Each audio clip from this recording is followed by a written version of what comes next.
Hi, welcome to my channel, and today I have another theatre vlog for you. So tonight I am off to see Bat Out of Hell at the Palace Theatre in Manchester.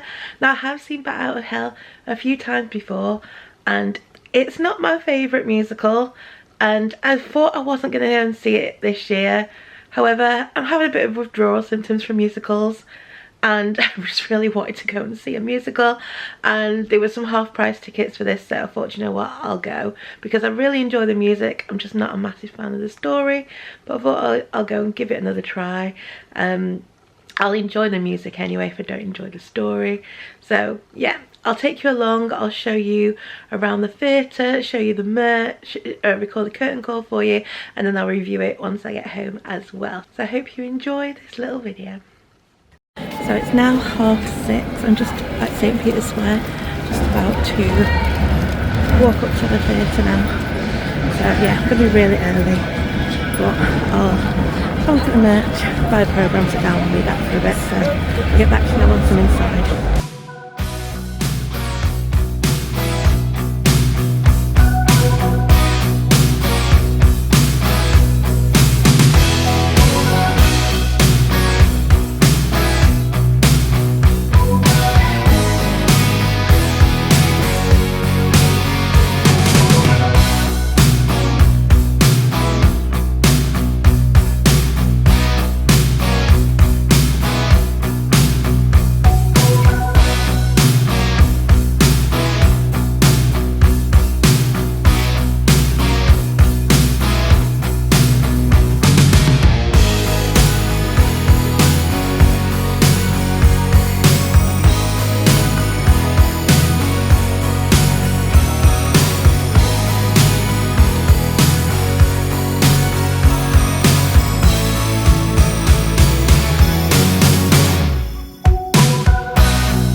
Okay, so I'm now in the theatre. Picked up a magnet from the merch desk, but we went on the house programmes because that's the company's merch, so I'm going to see if I can get a programme from the bar. Okay, so I'm just in the bar. I managed to pick up a programme. This was £6. I did pick up a magnet from the merch stand. This was £10. And to be honest, I'm not that keen on it. I would have liked it to have the this logo on. That looks way better. So I'm hoping I don't already have this. Don't think I do. But yeah, this would have looked much nicer on a magnet. This doesn't even say musical on it. So yeah, I'm a bit disappointed with that. But I'm just going to have a little look through the programme. And it's 1/4 till the auditorium opens. And I'm in the circle today, row F. So yeah, I'm just going to look through this and I'll get back to you once I'm in the auditorium. Okay, so I'm now in the auditorium, so this is the back of the circle. So I'm on row F, so I'm near the front, so I'm going to head to my seat now.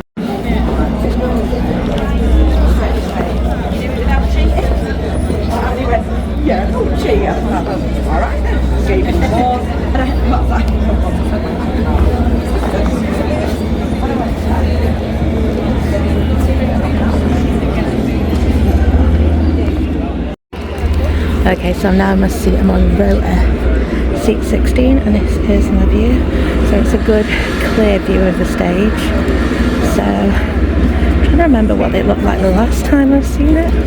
I do think the set looks quite different. I'll have to look back at what it looked like last time, but I'm pretty sure this is very different set to last time. I'll have to look back, but I'm pretty sure last time it was like on 2 levels. So yeah, I think it was pretty different.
Hi, so it's now the interval, and as usual I'm not a massive fan of the story of this one, but the cast are really good. I'm enjoying it. So yeah, as I was saying before, this is probably not my favourite musical. I mean, I don't enjoy the story that much, but the songs are good and the cast are fantastic. The performances are amazing, so yeah, I'm glad I came and I'm enjoying it. But it's just not one of my favourite musicals due to the story. Maybe I can get myself some ice cream.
Hi, so it's now the next day, so I thought I'd tell you a little bit about Bat Out of Hell, the musical, which I went to see at the Palace Theatre in Manchester yesterday.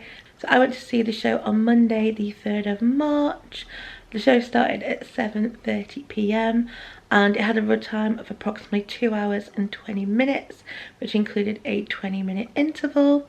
So it started at 7:30 and I think it finished around 10 to 10, something like that. So I ended up paying £24 for my ticket. There was an offer on for half price tickets on Manchester theatres, which is the only reason why I went, because you may have seen my other videos on Battle of Hell. It's not my favourite musical. I think I said in the introduction to the video, it's not my favourite musical. I'm not a massive fan of the story. However, I do like all the music, and I always think the performances are really good in this. It's just the story that lets it down. So I thought, do you know what, I'm really having withdrawal symptoms from musicals. I've not been to a musical for ages. I've been seeing a lot of plays. So I thought, since it's half price tickets, I'll go and see it. So I only paid £24 for my ticket. I was sat in the circle. I was on row F, seat 16, which is an aisle seat. The view from there was absolutely excellent. However, there's not a lot of leg room, so it was a bit uncomfortable with the leg room. Luckily, like I said, it was an aisle seat, so I could put my legs to the side. But yeah, that's the only problem with the circle. The view's fantastic, just don't get a lot of leg room. But I would definitely sit there again because the view is so good, because it's well raked. You can see over people's heads. Often in the stalls, they're the same price as the circle, but it's not as well raked in the stalls, and sometimes you can pay all that money in the stalls and then not see over someone's head, whereas in the circle you're always going to be able to see. So I think from now on, if I can, I'll probably sit in the circle over the stalls, because I just think the view is better, especially if you can sit before the overhang.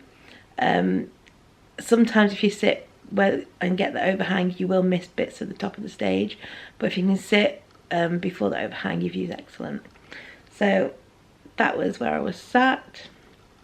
Merch wise, I did have a bit of merch, but I have to say I wasn't that impressed with the merch, because it didn't reflect the like the artwork for the show.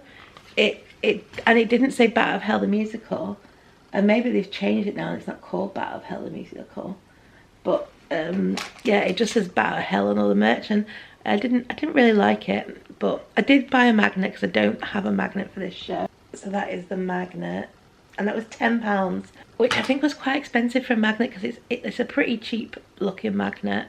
But I got it because I haven't got one. Other merch that they had a hoodie for £45. They had about 5 different t-shirts and they were £25 each. They had a cap for £20, a keyring for £10, the magnet, like I said, for £10, bottle opener for £10, a mug for £10, and then they also had a souvenir brochure, which I think was £12, and also the house programmes, which were £6. So that was all the merch. So like I said, I've seen Battle of Hell twice before. I saw it when it first premiered in Manchester back in 2017, and then I also saw it on its 2021 UK tour as well. So I've seen it twice, and it has changed since I first saw it in 2017. There's just a few little changes, but I'll mention them later. So if you don't know anything about Battle of Hell, it is a rock musical which is based on the album Battle of Hell by Jim Steinman and Meat Loaf. The musical has books, music and lyrics by Jim Steinman, and it's loosely based on Peter Pan. So the musical tells the story of this post-apocalyptic world, and it's set in the city of Obsidian. And the city is ruled by a tyrannical leader called Falco. And Falco has a daughter called Raven, who he sort of keeps away from the outside world. He keeps her very sheltered, and she yearns for freedom and adventure. So the musical actually follows Strat, who is the leader of a group of youths known as the Lost. And what's different about these youths is that due to, I think it's supposed to be a chemical spill or something, they have a genetic mutation, which means they're frozen at the age of 18 and they don't age. So they have this desire to break free of Falco's oppressive regime and reclaim their city. But when Strat and Falco's daughter Raven cross paths, they actually fall in love with each other. Of course, when Raven's father finds out, he is not happy and he will do anything to keep the pair apart. However, Strat and Raven are desperate to be together, so they defy Falco and Raven runs off to be with Strat. And so that is the basic story of Bat Out of Hell. It's a very basic story. I have to say there's not that much dialogue in this show. There's song after song after song, but there's not that much dialogue. So I often find the story a little bit confusing. Not quite sure what's going on, but I have to say I understood the story a little bit more this time, third time round seeing it. So there's been a few changes since I first saw it in Manchester back in 2017. So originally it started with Strat, who is recalling his first encounter with rock and roll and the guitar. But now in the touring production, Raven actually starts the show by talking about this instead. So that is different. Also, the set is very, very different to the set that I saw the first time round. So the set was a lot more intricate in 2017. I think probably because it was a set that was supposed to be going to the West End. It had like a big hole at one part of it where a car would fall down into it. That no longer happens in this new production. And the new production, the set has been totally stripped back. In fact, there's very little set at all, to be honest. It's like, what I could remember is there's a few like tires around the stage. There's like a big archway which is supposed to be, I think, like a cave. One thing that I did actually quite like is that the band is actually on stage and you can see it the whole time. I did quite like being able to see that, but I also think they've used that to try and cover up the fact that there's not a lot of set, because I think originally I remember the band being in the orchestral pit. Set wise, they've got two big screens which shows videography throughout the thing. They sort of film bits and it's on the screens, which honestly, to be honest, I found a bit annoying. I'd rather be watching the actors on stage rather than the screens, because a lot of times the actors be performing but there's a cameraman stood in front of the face so you can't actually see them, so you have to watch the screen.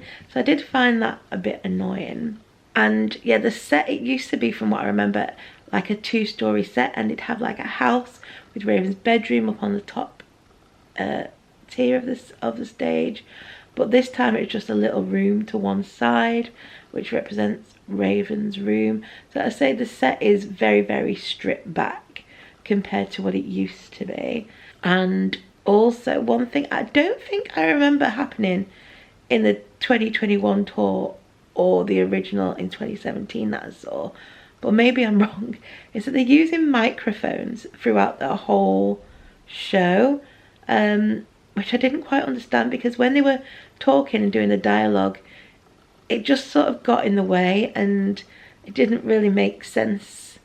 I didn't like it. I didn't like the fact that they had actual microphones to do all their speaking parts, and I definitely don't remember that in the last tour. Maybe I'm wrong, but I don't remember them doing that. I mean, it would make sense for them maybe in the musical numbers, but yeah, I didn't understand why they were using microphones. But yeah, they did that as well. So those are the few things that I can recall that were different. Cast wise, I thought the cast were fantastic. They're really good. They give great performances. Really loved all the dance numbers, and the choreography was great.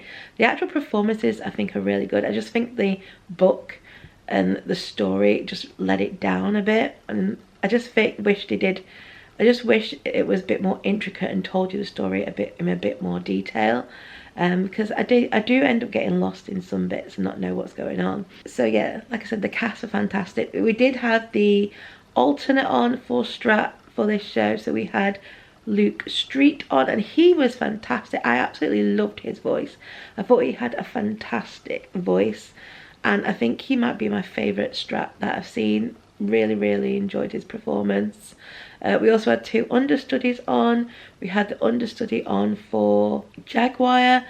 We had Ethan Tanner on. We also had the understudy on for Valkyrie. We had Sophie Rose Emery on. So now's probably a good place to go through the programme if I can find it and show you the rest of the cast. Okay, so this is the programme. So as usual inside you've got a bit of information on some upcoming shows to the Palace and Opera House. We have some information on the Palace Theatre itself. Have some adverts for some upcoming shows. I probably will go and see Cruel Intentions, and I'm considering Mary Poppins. It depends if I can get a cheap ticket or not. So I think those are the only ones that I'm intending to see. So then we have the cast biographies. So usually Glenn Adamson plays Strat, and I'm pretty sure I saw him in the original, either the original or the tour. I've definitely seen him perform as Strat before, and he was good. We then had Kate Tonkinson as Raven. She was fantastic. I thought she was really, really good. I actually saw her when she was in Bonnie and Clyde, the UK tour, and yeah, I think she's really, really good. We then had Rob Fowler as Falco, Sharon Sexton as Sloane. Again, I've seen her play the role before. We then had Georgina Bradshaw as Zahara. Again, I thought she gave a really good performance. Playing Jaguar is usually Ryan Carter, but like I said, we had the understudy on for Jaguar. We had Ethan Tanner, who I'll show you when we get to. Playing Tink was Carla Bertrand, and I actually really liked her performance as Tink. I think she was really good. Luke Street usually plays Lennox, but we had him on as Strat for our performance. Like I said, I thought he was absolutely fantastic. Really, really loved his performance. We then had Carla Burns, who usually plays Valkyrie, but we, like I said, had the understudy on, so we actually had Sophie Rose Emery instead.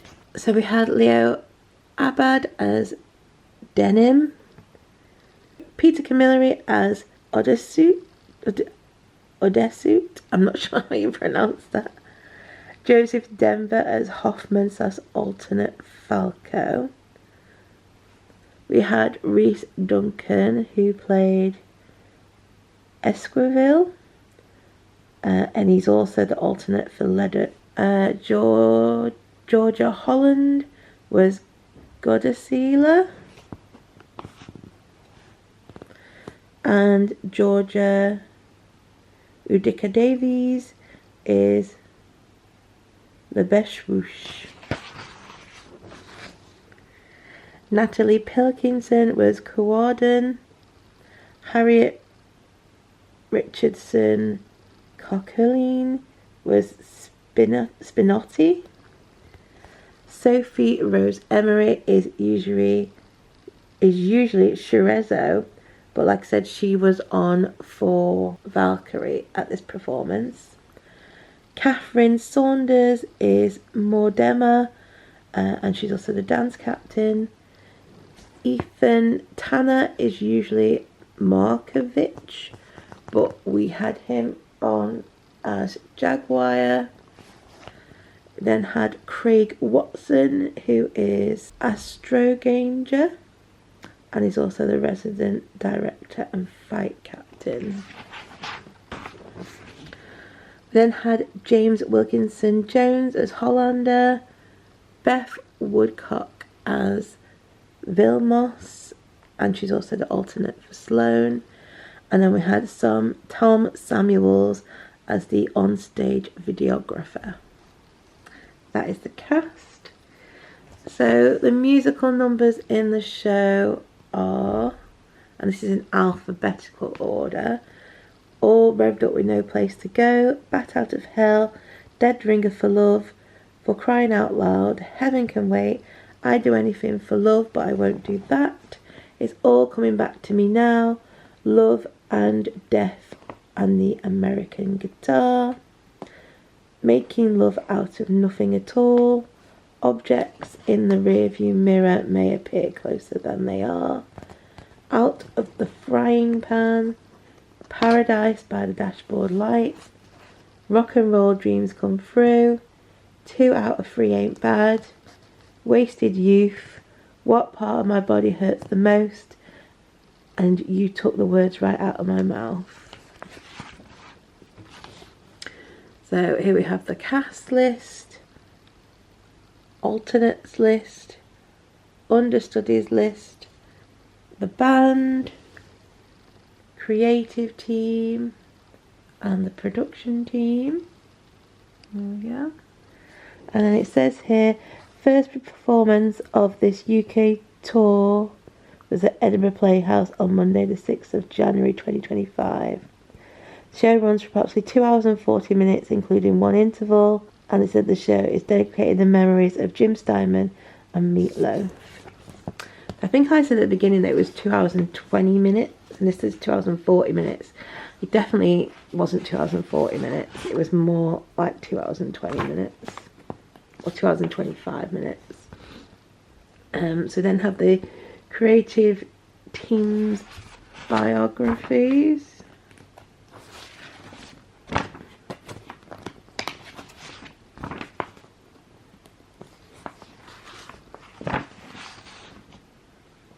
Have an advert for ice cream that they sell in the theatre. Some information about ATG. Booking and venue information. And the advert. And then something about the ATG Plus card. And that is your programme. So the quality of this is good. It's on nice thick paper. But there's only the cast biographies in it. There's no articles, there's no other information to read, so it's only probably worth getting if you're really interested in knowing who the cast are. Otherwise there's not anything really in there. So that is the programme. So overall, like I said, it's not my favourite musical. It's not one I would have gone back to if I'd have to pay full price for a ticket. But if I get a cheap ticket, I'll go. It's a good night out. It's a fun show. The music's fantastic. The actors always give fantastic performances. There's some good dance numbers. So for me, it's a 3-star show. I just think the story lets it down. But like I said, the performances and the songs are performed really well. So I hope you've enjoyed this little vlog and review video. If you have, please do give it a like. Don't forget to subscribe, and hope to see you again soon. Bye.